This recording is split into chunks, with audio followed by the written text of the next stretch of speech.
이제 대물림 16호로 들어가게 되어집니다. 16-1호입니다.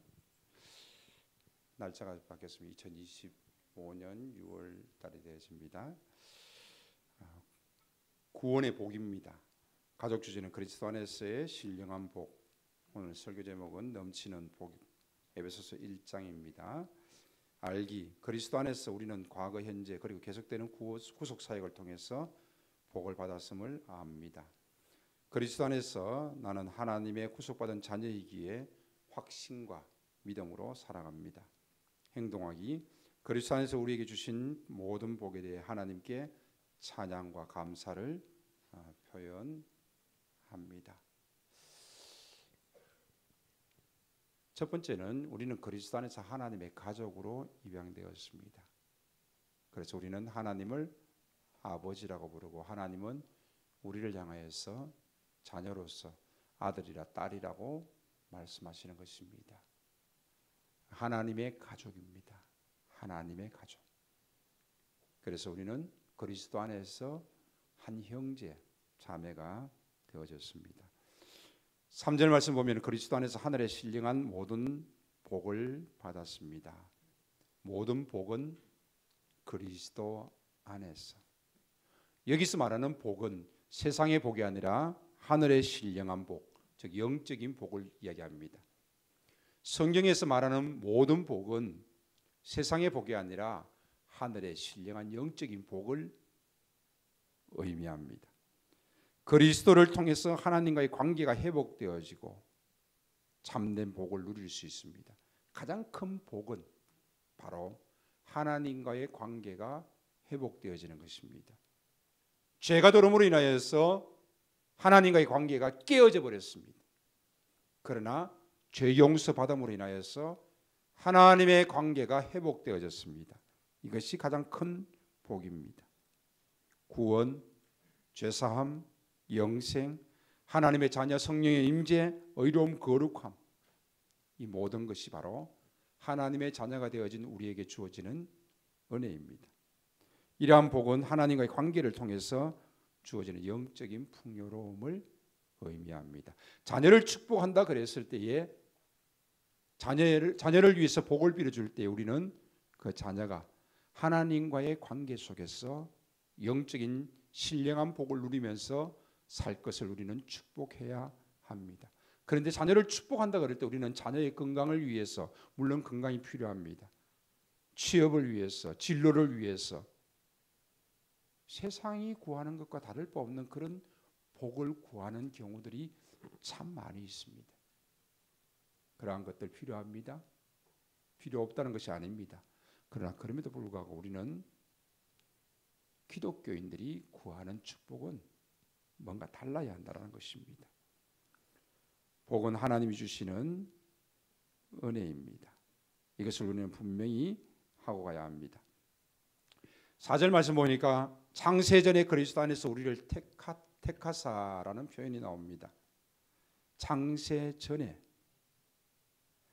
바로 그리스도 안에서 우리를 택했다라는 것은 무슨 말입니까? 바로 하나님의 주권을 의미합니다. 구원이 우리에게서 있는 것이 아니라 하나님에게서 있다는 것을 의미합니다. 우리가 이 땅에 태어나기도 전부터 하나님께서 우리를 창세 전에 선택하셨다는 것입니다.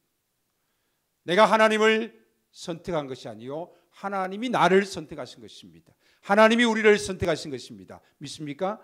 바로 이 고백이 중요한 것입니다.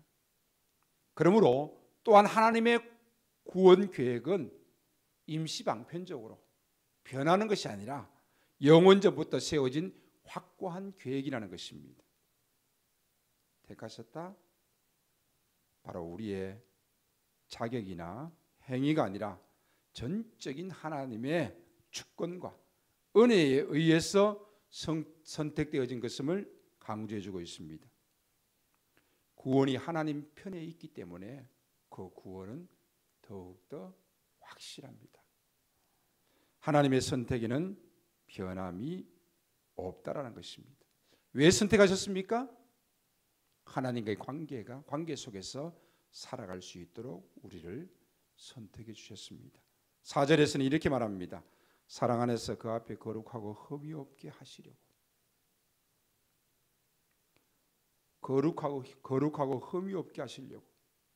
또 이 말씀 보면은 사람들이 또 율법으로 돌아갑니다. 율법적으로, 도덕적으로 깨끗하게 살게 하려고. 그렇습니까? 구원받았습니까? 은혜 받았습니까? 그러면 구원받고 은혜 받은 사람들이 도덕적으로 율법적으로 깨끗하게 살아갑니까?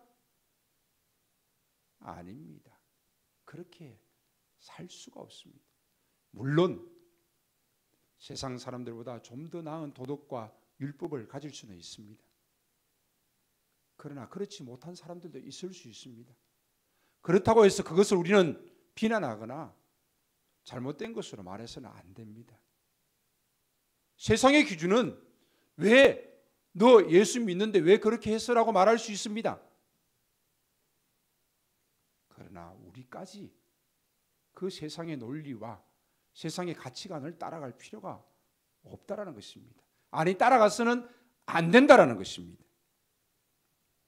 택하신 목적은 우리가 죄에서 벗어나 하나님의 거룩한 성품을 닮아가고 하나님 앞에서 살아가도록 부름받았다는 것입니다.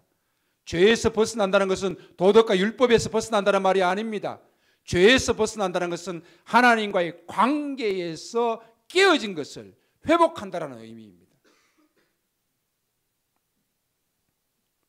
사랑 안에서 이 모든 과정들이 이루어집니다. 그리스도 안에서 택함의 근거입니다. 그리스도의 대속 사역과 불가분의 관계를 가지는 것입니다. 창세전의 택함이 바로 예수 그리스도 안에서 예수 그리스도를 통해서 성취되어지는 것을 말씀해 주고 있습니다. 놀라운 은혜 앞에 우리는 겸손할 수밖에 없고 끊임없는 감사와 찬양을 드릴 수밖에 없습니다. 하나님의 은혜를 아는 사람들은 하나님 앞에 찬양하고 또 하나님 앞에 감사할 수밖에 없습니다. 자, 은혜를 아는 성도는, 은혜를 아는 목회자는, 사람들은 은혜를 원수로 갚는 경우들이 참 많습니다. 은혜를 은혜로 여기지 않습니다. 누군가 나를 잘해주면 당연한 것으로 생각합니다. 특히 자식들도 역시 마찬가지입니다.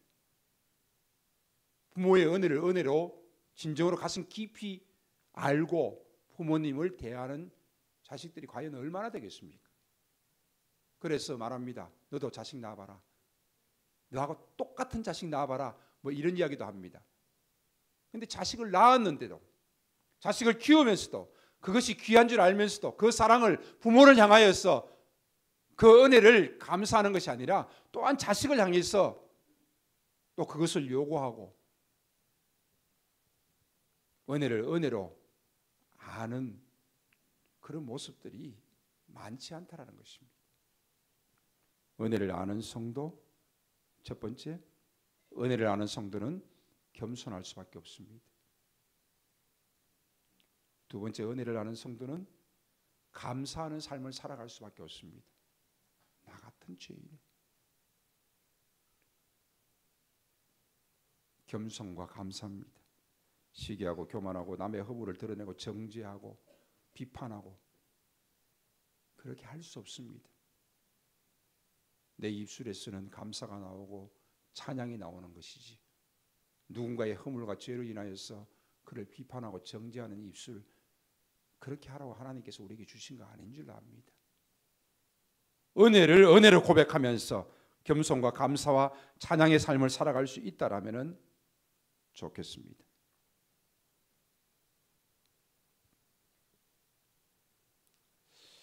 두 번째, 우리는 그리스도 안에서 우리의 죄를 값없이 은혜로 용서받았습니다. 에베소서 1장 7절에 10절에 그의 은혜의 풍성함을 따라서 용서를 받았습니다. 하나님께 용서받은 감사한 마음으로 살아가시렵니까? 아니면 하나님께 용서받기 위해서 늘 노력하는 사람으로 살아가시렵니까?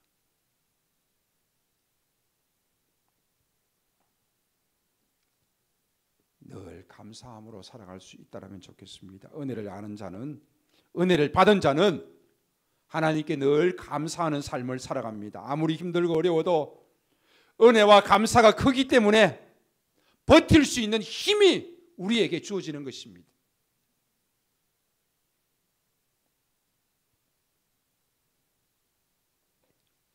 세 번째는 우리는 그리스도 안에서 영원한 유산을 보장받았습니다. 에베소서 1장 11절에 14절에 기업이 되게 하셨다라고 말하고 있습니다. 바로 상속자가 되었다는 것입니다. 우리는 하나님의 아들이 되었고 하나님의 상속자가 되었다는 것입니다.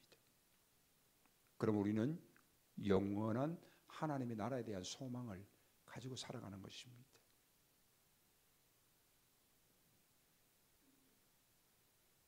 네 번째는 하나님의 풍성한 복에는 하나님을 더욱 깊이 알고 경험할 수 있는 기회가 포함되어 있습니다. 하나님과의 관계가 회복되었습니까? 그러나 하나님과의 관계 회복 속에서 우리는 얼마나 하나님을 많이 알아가고 그 암 속에서 우리가 삶을 살아가느냐는 것은 더욱더 중요한 것입니다. 에베소 교회인들은 하나님의 은혜를 받고 그들은 더욱더 수고하고 인내하는 일에 열심을 다했습니다. 아무리 힘들고 어려운 일이 와도 그들은 인내합니다. 그래서 바울은 이 에베소 교회의 모습을 칭찬하고 있는 것을 볼 수 있습니다. 신앙생활이 은혜 받은 것으로 다 끝나는 것이 아닙니다. 은혜 받고 난 다음에 하나님을 더욱더 많이 알아가고 깊이 알아가고 그 하나님을 아는 관계 속에서 우리가 더욱더 하나님의 기쁨이 될 수 있는 그런 삶을 살아가는 것이 또한 중요하다는 것입니다.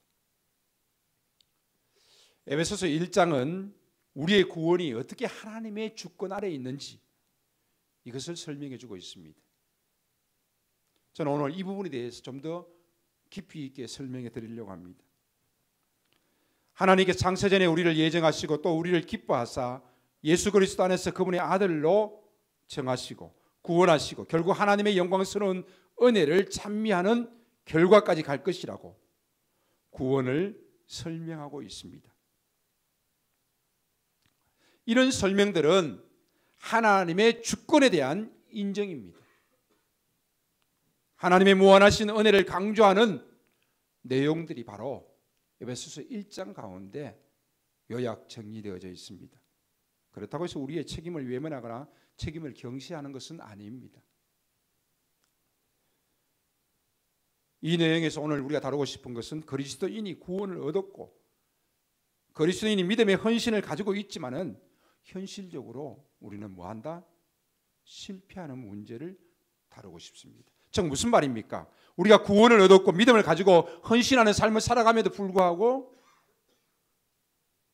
은혜를 받았음에도 불구하고 우리는 죄를 짓는다라는 것입니다. 때로는 실패한다라는 것입니다. 이 부분을 좀 더 깊이 있게 다루기를 원합니다. 신앙을 율법과 도덕으로 생각하는 사람들이 참 많습니다. 신앙을 행위적으로 이해하는 사람들이 참 많습니다. 물론 그런 사람들은 또 신앙생활을 잘하거나 또 성공하는 것도 우리가 볼 수 있습니다. 제가 지난주에 설명해 드렸듯이 모든 종교들이 다 선을 추구하고 있습니다. 선을 추구하는 그 종교들은 나쁜 짓을 잘 안 합니다. 선을 추구하지요. 천주교가 믿음과 행위로 말미암아서 구원을 얻는다고 할 때에 지금은 그렇지 않습니다만은 믿음과 행위로 말미암아서 구원을 얻는다고 할 때 그들은 그 행위에 대해서 선하기 위해서 참 많이 노력합니다. 착하다라는 것이요. 그러나 우리는 그 착한 것으로 천국 가는 것이 아닙니다. 돈으로도 못 가요. 맘 착해도 못 가요. 착한 것으로 절대 구원받는 것이 아니라는 것입니다.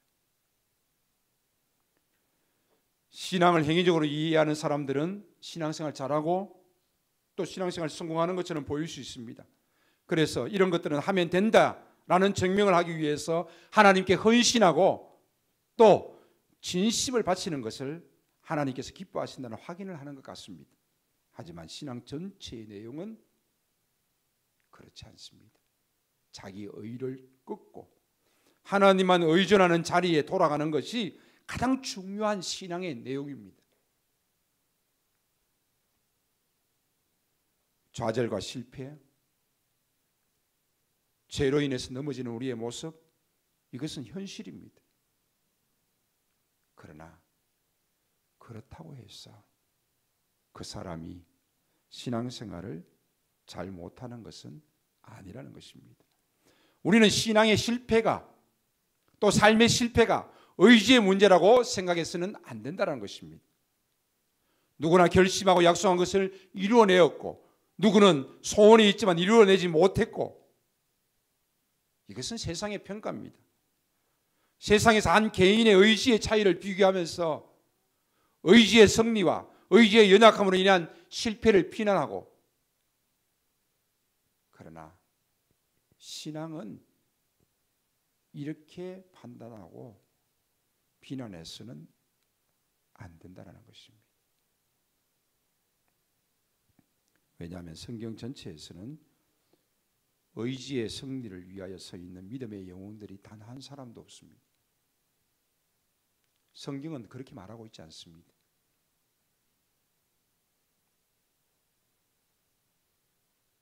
삼손이 의지가 아주 뛰어나서 그가 믿음의 사람이 되었습니까?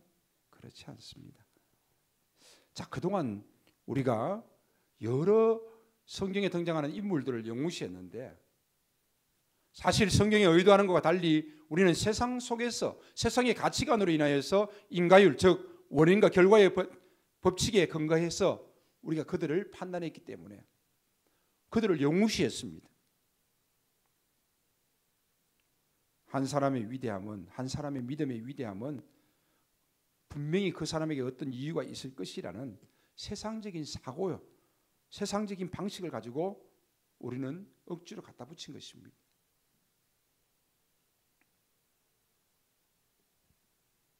모세를 소개합니다. 자기 동족을 괴롭히는 이집트 간인을 때려 죽였을 때는 하나님의 부르심을 받지 못했습니다. 오히려 도망자가 되고 살인자가 되었습니다. 미디안 광야에 40년을 보내고 80이 되었을 때 스스로 자기 인생에는 희망이 없고 자신의 힘과 가능성이 없다라고 절망했을 때에 하나님이 드디어 그에게 찾아오셨습니다. 하나님께서 모세를 부르실 때 모세는 계속해서 거절하고 있습니다. 심지어는 보낼 만한 자를 보내소서 라는 고백을 하기도 합니다. 모세가 비전을 가지고 주님 앞에 헌신되어서 쓰임받았다는 식으로 성경은 결코 말하고 있지 않다는 것입니다. 오히려 모세는 뒷걸음쳤고 스스로의 모습에 대해서 또 자기의 열심을 받아주지 않는 것에 대해서 낙심해 있는 상태에서 그는 부르심을 받았다는 것입니다. 사실 어떻게 보면 모세가 할 수 있는 것은 아무것도 없었습니다. 요셉도 역시 마찬가지입니다. 요셉이 위대한 믿음의 영웅입니까? 요셉을 꿈과 비전의 사람으로 위대한 인물로 우리는 자주 언급하지만은 성경은 결코 요셉에 대해서 그렇게 말씀하고 있지 않습니다. 요셉은 자기 인생에 대해서 자기 자신이 생각할 때는 너무 놀랍습니다. 그는 전혀 기대하지 않는 인생으로 지금 살아가고 있습니다. 형들에게 죽임을 당할 뻔하다가 간신히 살아서 노예가 되었고,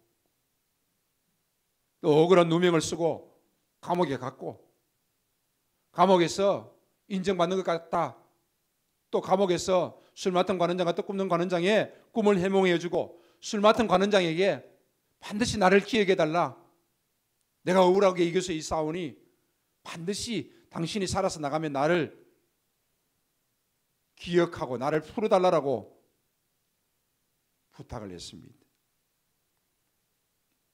그러나 술 맡은 관원장조차도 감옥에서 풀려나고 난 다음에 그는 요셉을 기억하지 않았습니다. 요셉이 할 수 있는 건 아무것도 없습니다. 그런데 우리는 요셉이나 모세를 영웅시합니다. 신앙의 문제를 다룰 때마다 우리 안에 어떤 거룩한 결심과 그 결심을 추진하는 끈기란 의지, 그 끈질긴 의지 같은 것들을 신앙의 중요한 요소로 근거로 삼고 판단하는 것이 우리는 너무나도 익숙해져 있습니다. 기독교 신앙은 어떤 일의 성취를 근거하여서 그 신앙을 평가해서는 안 됩니다. 윤리나 도덕성을 가지고 그 신앙을 평가해서도 안 됩니다. 기독교 신앙을 평가하는 가장 중요한 기준은 인간이 알 수 없는, 인간이 볼 수 없는 바로 하나님에 대한 의존도, 하나님과의 관계에 있다라는 것입니다. 도덕적으로, 율법적으로 남들보다 더 흠이 없음에도 불구하고 그는 하나님을 의존하지 않고 하나님과의 관계 속에 살지 않다면 하나님은 그를 믿음의 사람으로 보지 않습니다. 그는 넘어지고 또 넘어지고 죄를 짓는 연약한 인간임에도 불구하고 하나님을 의존하고 또 하나님과의 깊은 관계 속에서 살기 위해서 몸부림치는 그를 하나님께서는 인정하십니다. 누가복음 15장에 등장하는 첫째 아들과 둘째 아들이 있습니다. 첫째 아들은 아버지의 명을 어김이 없이 열심히 일했습니다. 그러나 하나님께서 그를 인정하십니까? 둘째 아들은 아버지의 유산을 가지고 먼 나라로 떠나가서 허랑방탕하게 다 써버리고 거지꼴이 되어서 아버지께 돌아왔습니다. 성경은 이들의 모습을 어떻게 이야기하고 있습니까? 아버지께 돌아온 둘째 아들, 아니 아버지 집에 있음에도 불구하고 아버지의 명을 어김이 없거늘 내게는 염소 새끼 한 마리라도 잡아서 잔치를 베풀어 주신 적이 없는데 어찌하여서 송아지를 잡아서 아버지의 명을 어기고 허랑방탕하게 마음대로 살다가 거짓거리 되어 돌아온 저 동생을 위해서 잔치를 베푼단 말입니까? 과연 그들의 마지막 모습 속에서 누가 아버지의 마음을 기쁘게 하는 자가 되어집니까? 아버지는 기뻐서 잔치를 베푸고 있습니다. 그런데 첫째 아들의 모습은 아버지의 마음을 심히 상하게 하고 있습니다. 과연 하나님 앞에서 우리가 얼마나 믿음으로 살아가느냐, 하나님을 의존하느냐, 하나님과의 깊은 관계 속에 살아가느냐는 것은 하나님만이 아시는 일이요, 하나님이 그를 믿음으로 기쁘게 받으신다는 사실입니다. 아무리 율법적으로 도덕적으로 깨끗하다 할지라도 남의 허물을 들춰내고 정죄하고 비판하고 또 하나님을 의존하지 아니하고 하나님과의 관계 속에서 멀어져 있는 자는 바로 하나님의 근심이 되어지고 하나님이 결코 그를 기뻐하지 않는다는 것입니다. 사무엘상 15장에 보면은 이런 말씀이 있습니다. 한 절씩 교독해 볼까요? 사울이 사무엘에게 이르되 나는 실로 여호와의 목소리를 청종하여 여호와께서 보내신 길로 가서 아말렉 왕 아각을 끌어왔고 아말렉 사람들을 진멸하였으나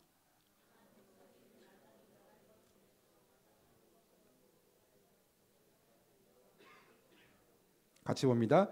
사무엘이 이르되 여호와께서 번제와 다른 제사를 그의 목소리를 청종하는 것을 좋아하신 같이 좋아하시겠나이까. 순종이 제사보다 낫고 듣는 것이 순양의 기름보다 나으니 이를 거역하는 것은 점치는 죄와 같고 완고한 것은 사신 우상에게 전하는 죄와 같음이라. 왕이 여호와의 말씀을 버렸으므로 여호와께서도 왕을 버려 왕이 되지 못하게 하셨나이다 하니라. 아멘. 사무엘의 책망하는 모습을 한번 보십시오. 사실 어떻게 보면 별것도 아닌 것 같은데 순종하지 않았다고 하나님께서 사울의 왕위를 폐하겠다는 것입니다. 왜 순종해야 합니까? 왜 제사보다 순종이 낫습니까?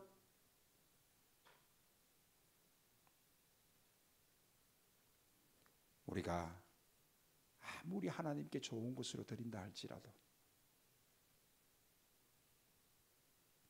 그보다 더 중요한 것이 있다면 포도나무에 붙어있는 가지처럼 하나님께 붙어있는 것입니다. 하나님과의 관계 속에 있는 것입니다. 하나님을 의존하는 것입니다. 무슨 말입니까? 아무리 예배한다 할지라도 여러분들이 이 예배당을 떠나는 순간 하나님과 관계없는 삶을 살아간다면 무슨 소용이 있느냐는 것입니다.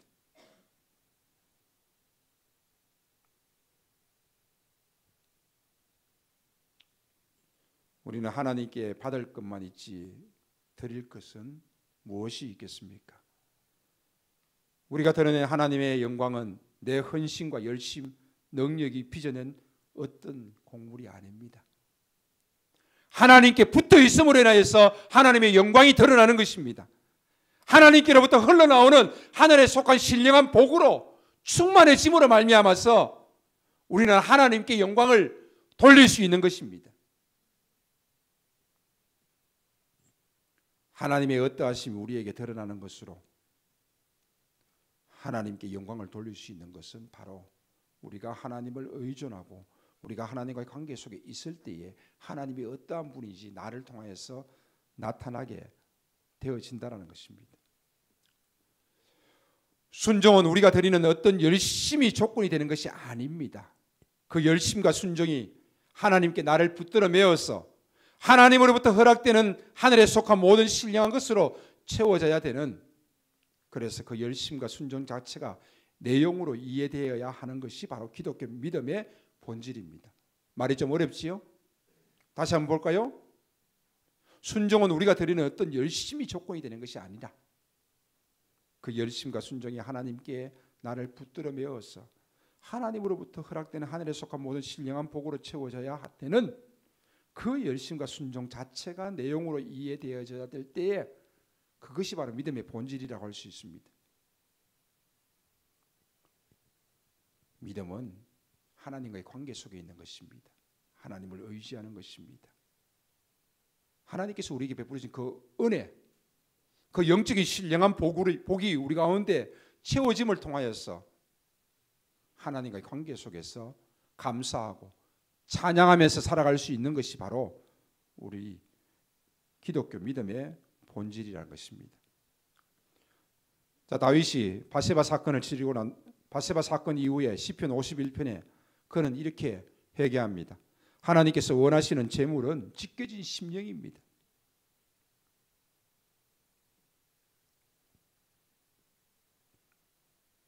주님은 제물을 반기지 않으시며 내가 번제를 드리더라도 기뻐하지 않으십니다. 하나님께서 원하시는 제물은 찢겨진 심령입니다. 시편 51편에 오 하나님, 주님은 찢겨지고 찢밟힌 마음을 멸시하지 않으십니다. 하나님 앞에 양과 소와 제물을 드리지 말라는 것이 아닙니다. 그러한 것들을 드릴 때 뭐 한다? 내 마음을 드리는 것입니다. 찢겨진 심령을 하나님께 드리는 것입니다.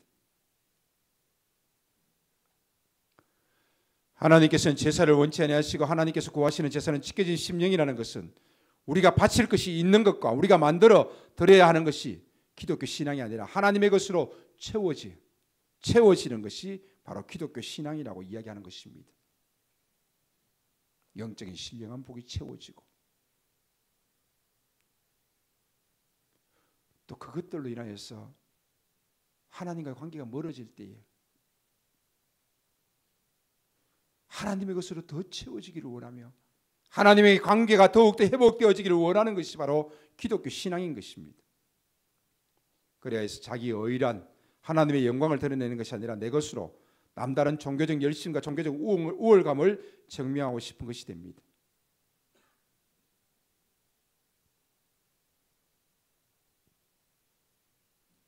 내가 가지고 있는 율법이나 도덕이나 내가 가지고 있는 의는 하나님의 영광을 드러낼 수 없습니다. 할 수 있다라면 남다른 종교적 열심, 종교적 우월감 증명하는 것밖에 될 수 없다라는 것입니다. 하나님의 백성에게 보편적으로 일어나는 신앙생활은 하나님의 인도하심을 받는 신앙의 현실에서 일어나는 상황들은 좌절과 실패가 더 많습니다. 왜 그렇습니까? 우리는 끊임없이 내가 주님 앞에 드리는 것으로 조건을 삼아서 또 주님으로부터 내가 원하는 보상을 받아내려고 한다는 데 있다는 것입니다. 내가 이렇게 했기 때문에 하나님 나에게 이 복을 주시옵소서, 세상에 복을 주시옵소서.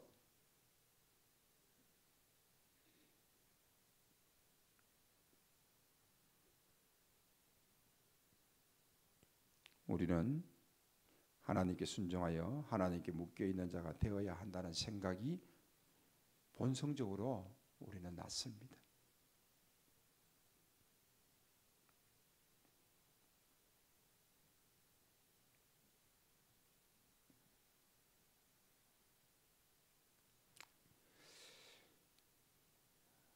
우리는 매 시간 주님이 필요한 것이 아니라 어떻게 보면 매 순간 주님이 필요합니다.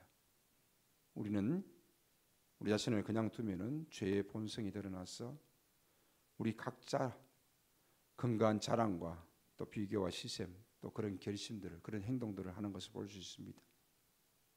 즉 하나님과의 관계 속에서 하나님을 의지하며 살아가는 것이 아니라 오직 세상의 것을 의지하면서 세상의 것을 자랑하면서 살아가는 모습들이 더더욱 많다라는 것입니다.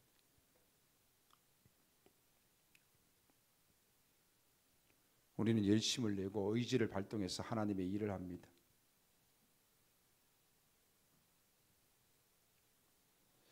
하나님께서 많은 믿음의 위인들을 세우셨습니다. 그것은 사실입니다. 그들이 하나님을 향하여 가지는 진심을 받으신다는 것도 보여주셨습니다. 그러나 중요한 것이 있습니다.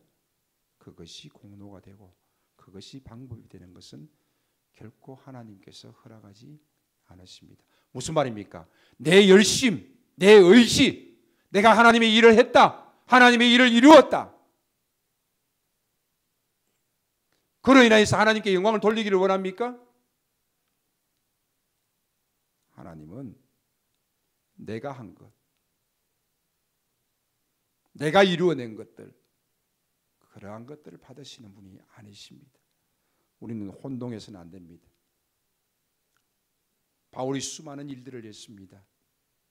그러나 바울은 내가 한 것으로 고백한다면 하나님이 그것을 믿음으로 받지 않습니다. 결국 뭡니까? 모든 것이 하나님의 은혜입니다.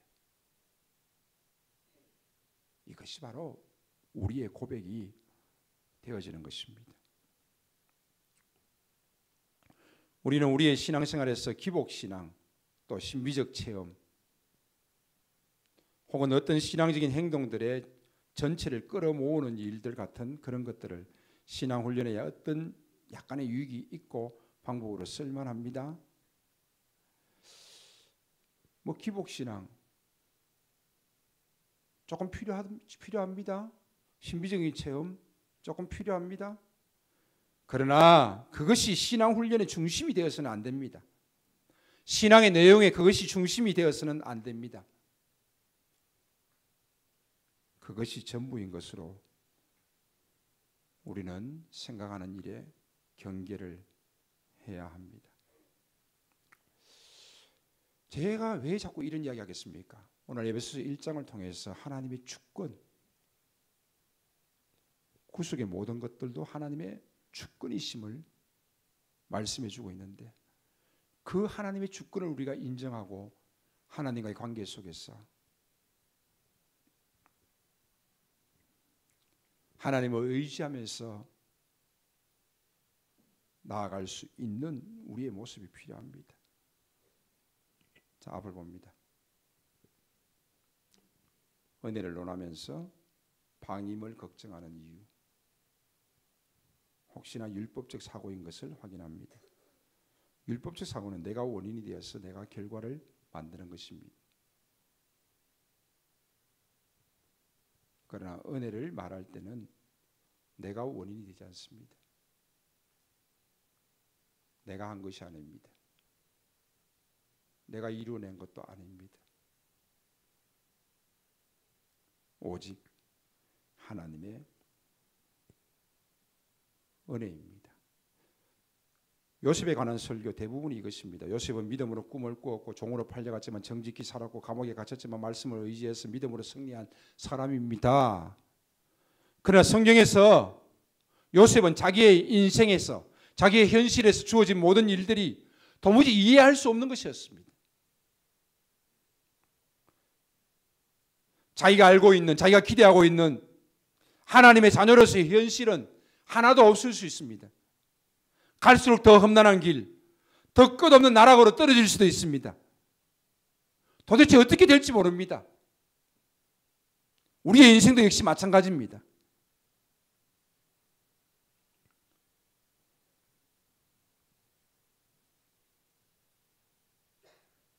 바로 하나님께서 요셉의 인생의 주도권을 가지고 계셨다는 뜻입니다.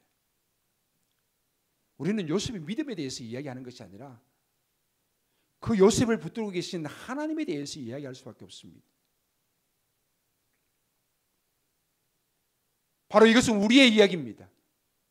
나의 믿음에 대해서, 나의 의지에 대해서, 나의 행위에 대해서 이야기하는 것이 아니라 하나님의 주권 속에서 하나님의 은혜를 이야기할 수밖에 없다는 것입니다.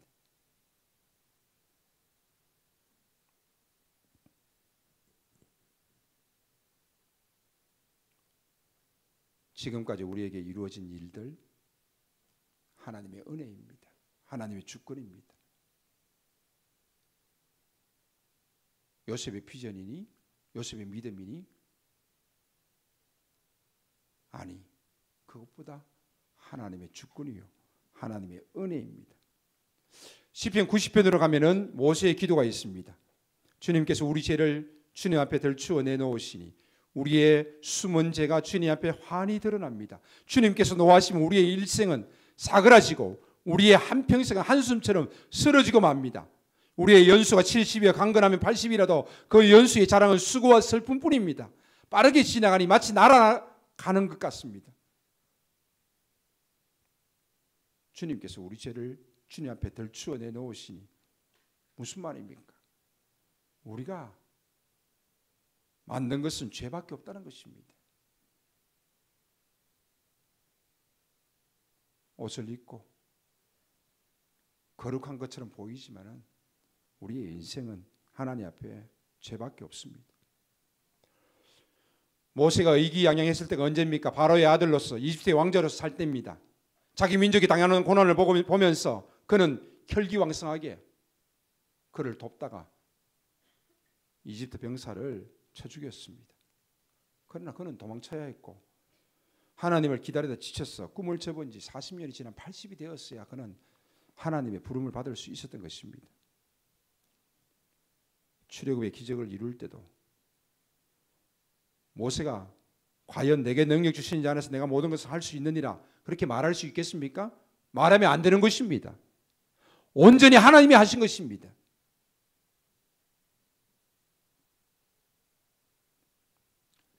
믿음의 대상은 하나님이십니다. 믿는 사람이 믿음이라는 것을 씨앗으로 해서 전능함이라는 열매를 결실하는 것은 아닙니다. 모든 인간은 죄밖에 지을 줄 모릅니다. 하나님의 진노 밖에 살 것이 없습니다. 그러면 어떻게 해야 합니까? 하나님만의 은혜와 사랑과 능력을 베푸시는 유일한 분이라는 것을 이야기할 수밖에 없습니다.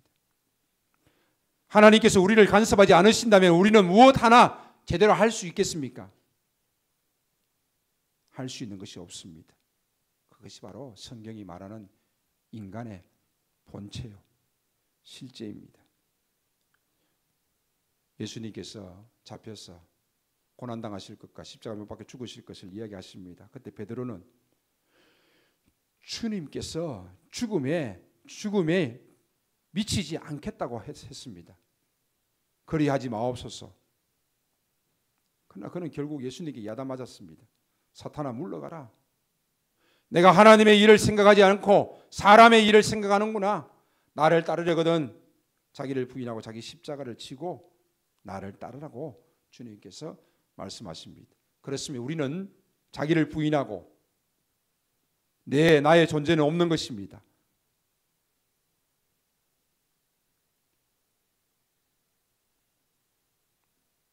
우리가 무엇을 할 수 있겠습니까? 인간의 본성은 할 수 없습니다. 그러나 내가 할 수 있고 내 힘으로 모든 것을 이루었고 내 믿음으로 모든 것을 이루어내었고 결국에는 그 속에 내가 존재할 뿐입니다. 하나님을 인정하지 않습니다.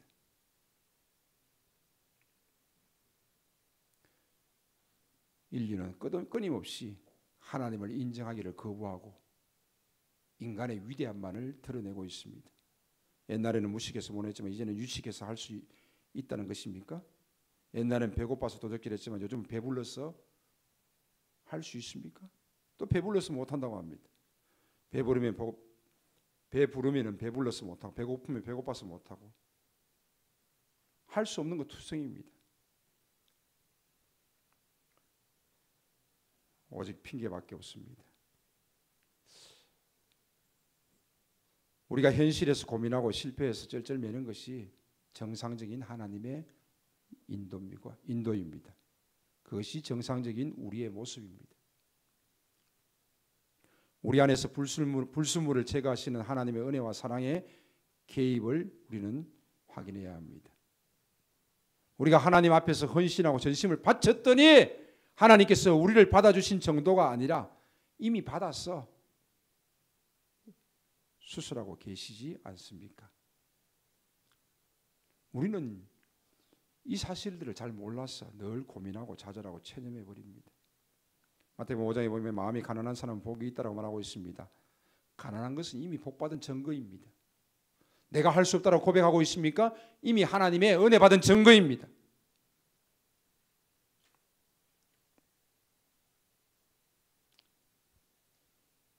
오직 하나님의 은혜만을 바라볼 수 있고 하나님의 주권만을 인정할 수 있기를 바랍니다. 하나님께서 완성하시고 채우시며 하늘에 속한 신령한 복으로 충만케 하기를 원하십니다. 세상의 복이 아니라 바로 이 복을 우리가 갈구해야 합니다. 하나님의 자녀, 저 구원의 결국은 하나님의 인도하심과 영광스러운 은혜를 찬미하는 자리까지 가야 합니다. 그래서 그리스도인에게 허락된 복을 누리고 그 믿음을 놓지 말고 그 과정을 겪고 있다는 것을 확인하는 말씀과 약속과 소망이 될 수 있어야 하는 것입니다. 말씀을 맺습니다.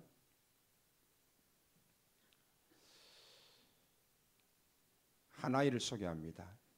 그 집에는 10명의 아이가 있었습니다. 이 아이는 그 10명의 아이 중에서 9번째 아이로 태어났습니다. 초등학교 2학년 때 아버지가 돌아가셨습니다. 그리고 어머니가 10명의 자녀를 다 키우셨습니다.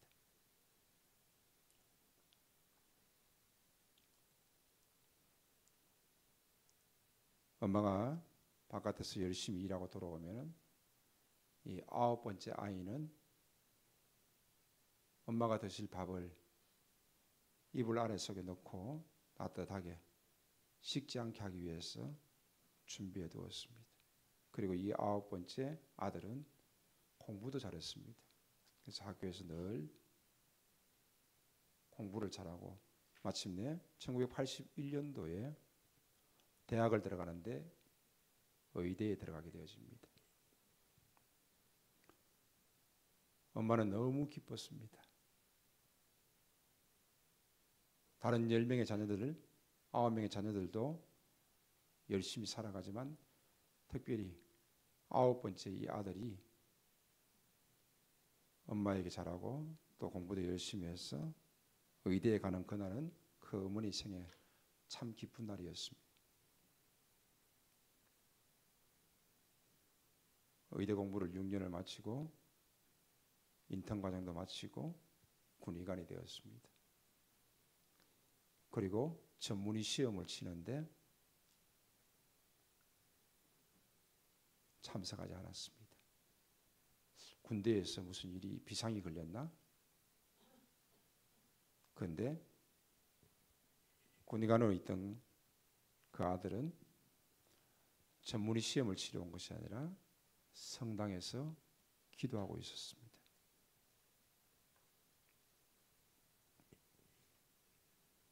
그리고 그 아들은 신부의 길을 걷기 위해서 공부를 시작합니다. 그리고 신부가 되어지고 그는 수단이라는 아주 낙후된 아프리카 지역에 가서 의료 봉사를 하게 되어집니다.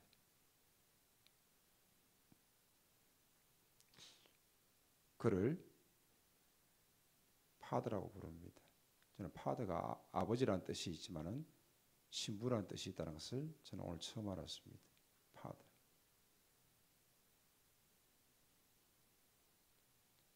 전쟁 가운데 있는 그 지역에서 수많은 부상자들을 치료하고 또 심지어는 넘어졌는데 제대로 치료하지 못해서 다리를 쓸 수 없는 아이들도 있었습니다. 그리고는 또 자기가 있는 지역에서 좀 더 들어가서 나병 환자들이 있는 그곳에 가서 그는 또 많은 사람들을 치료했습니다.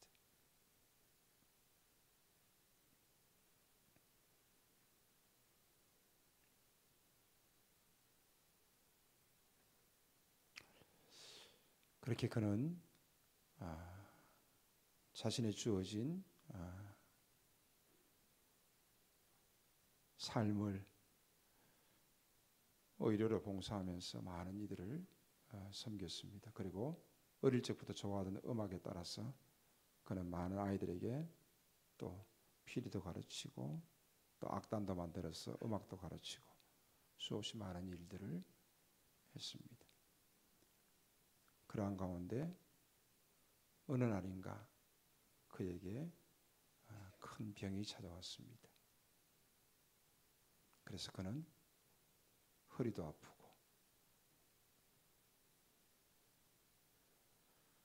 자신이 주어진 병으로 인해서 그는 서서히 몸이 녹아내리는 것을 알 수 있었습니다. 결국에는 한국에 와서 검사를 받는데 대장암 말기였습니다.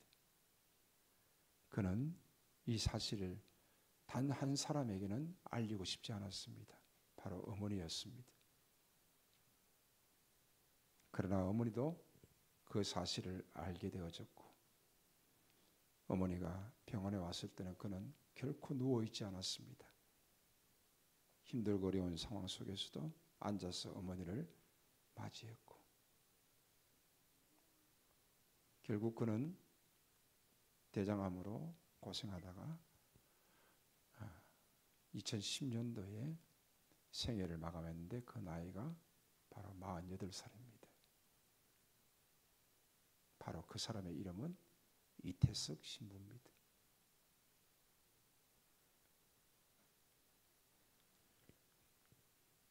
그 장례 치르는 영상을 가지고 수단 사람들에게 다큐멘터리로 찾아갔습니다.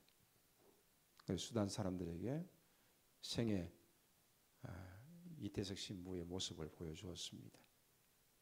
그들은 아직까지도 이태석 신부가 죽었다는 사실을 알지 못했습니다. 그리고 마지막 죽음과 장례 치르는 모습이 영상을 통해서 보여졌습니다. 그 마을 사람들은 고맙다는 말을 단어가 없답니다. 그리고 아무리 힘들고 어렵고 슬픈 일이 있어도 눈물을 흘리지 않는 냉정한 사람이 되었습니다. 그래서 다큐멘터리 제작진들이 왔을 때에 이 사람들이 어떠한 상황에 있다 할지라도 슬퍼하지 않을 수 있습니다. 라고 귀뜸을 해주었습니다.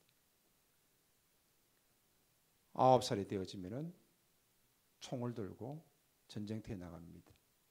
너무너무 무서워서 어찌할 수 없는 그 상황 속에서 옆에 있는 친구가 총에 맞아서 죽어가는 모습을 보면서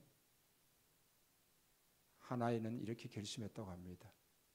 그도 총을 쏘고 전쟁에 임하면서 나는 결코 눈물을 흘리지 않을 것이다. 울지 않을 것이다. 슬퍼하지 않을 것이다.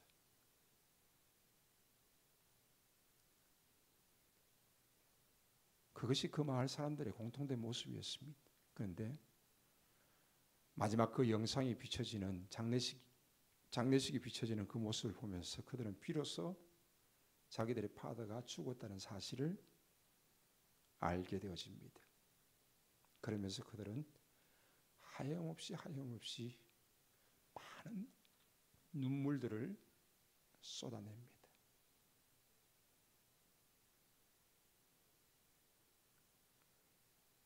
그 이태석 신부의 가장 성경 중에서 가장 귀한 말씀은 바로 이것이었다 합니다. 작은 자에게 한 것이 바로 하나님께 한 것이다. 소자에게 한 것이 바로 주님께 한 것이다.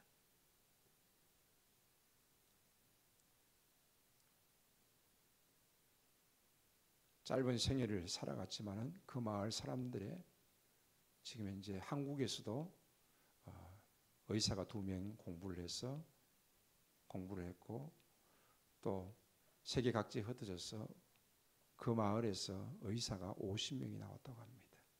그래서 자신들의 마을로 고국으로 돌아가서 많은 봉사들을 하고 있다고 합니다. 우리가 기독교인이지만은 너무 유명한 이 이태석 신부의 이야기를 제가 잠시 해드렸습니다. 사랑하는 여러분, 하나님의 은혜를 받고 살아가는 우리는 하나님을 위해서 살아가야 할 것은 분명한 사실이요. 또한 하나님을 위해서 살아간다라는 것은 누군가를 위해서 살아간다는 것입니다. 왜? 자기 자신만을 위해서 인생을 설계하고 살아갑니까? 왜 자기의 가족만 위해서 살아갑니까? 더 나아가서 왜 우리는 우리 교회만을 위해서 살아가야 합니까? 더 나아가서 우리는 왜 우리 대한민국만을 위해서 그 모든 생각들이 벗어나지 못하고 있습니까? 일본에 가서 복음을 전하는 이도 있고 저 아프리카에 가서 복음을 전하는 이도 수없이 많이 있습니다. 우리가 가지 못한다 할지라도 우리는 내 주변에 있는 어떤 힘들고 어려운 사람이 있다라면은 그 사람들을 향해서 손가락질하고 정죄하기보다는 그들을 위해서 격려하고 또 그들과 함께 할 수 있고 함께 울 수 있고 기도할 수 있다라면은 바로 이것이 하나님의 은혜를 받은 자가 은혜로 사는 모습이 아니겠습니까? 은혜를 아는 성도는 하나님 앞에 겸손합니다. 은혜를 아는 성도는 늘 감사하는 신앙을 가지고 있습니다. 은혜를 아는 성도, 바로 그 은혜는 오직 하나님의 주권 아래에 있다는 것을 다시 한 번 더 기억하십시오. 내가 무엇을 잘해서 은혜를 받은 것이 아니라 하나님이 창세전에 선택하시고 하나님이 그리스도를 보내주시고 하나님이 그리스도 안에서 우리에게 대속의 은혜를 베풀어 주셨다는 사실을 기억하시고 그 은혜를 우리가 받았으므로 그 은혜를 알고 겸손과 감사함으로 살아갈 뿐 아니라 하나님을 위하여서 또한 교회를 위하여서 또한 누군가를 위하여서 살아갈 수 있는 하나님의 사랑을 나타낼 수 있는 그런 우리들의 모습들이 될 수 있기를 주님의 이름으로 축복합니다. 기도하겠습니다.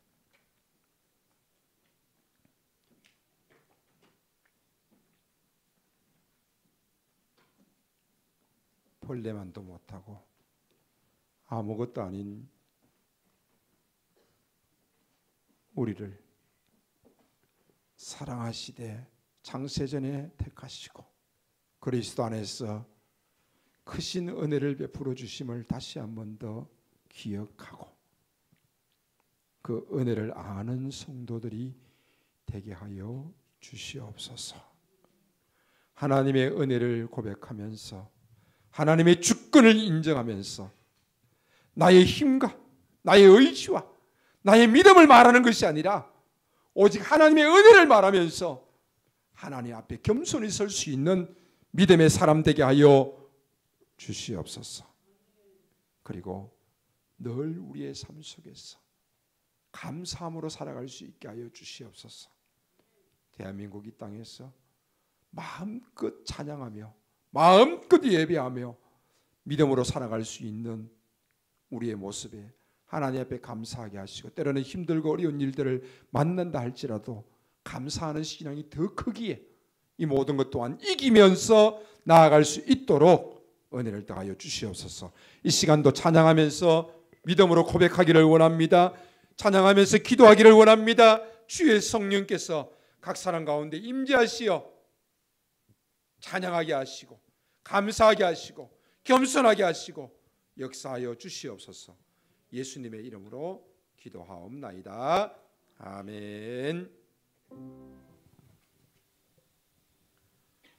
주 예수 그리스도의 은혜와 하나님 아버지의 무한하신 사랑하심과 성령 하나님의 함께 하시고 도우시며 인도하시고 교통하시는 역사가 오늘도 하나님의 은혜를 아는 성도로서 하나님의 주권을 인정하며 감사와 겸손과 더욱더 하나님과의 깊은 관계 속에서 살아가기를 원하는 주의 사랑하는 모든 권속들 가운데 특별히 우리 자녀들 가운데 주의 몸된 교회와 가정마다 또 우리의 하는 모든 일들 가운데 이제로부터 영원토록 함께 있을지어다.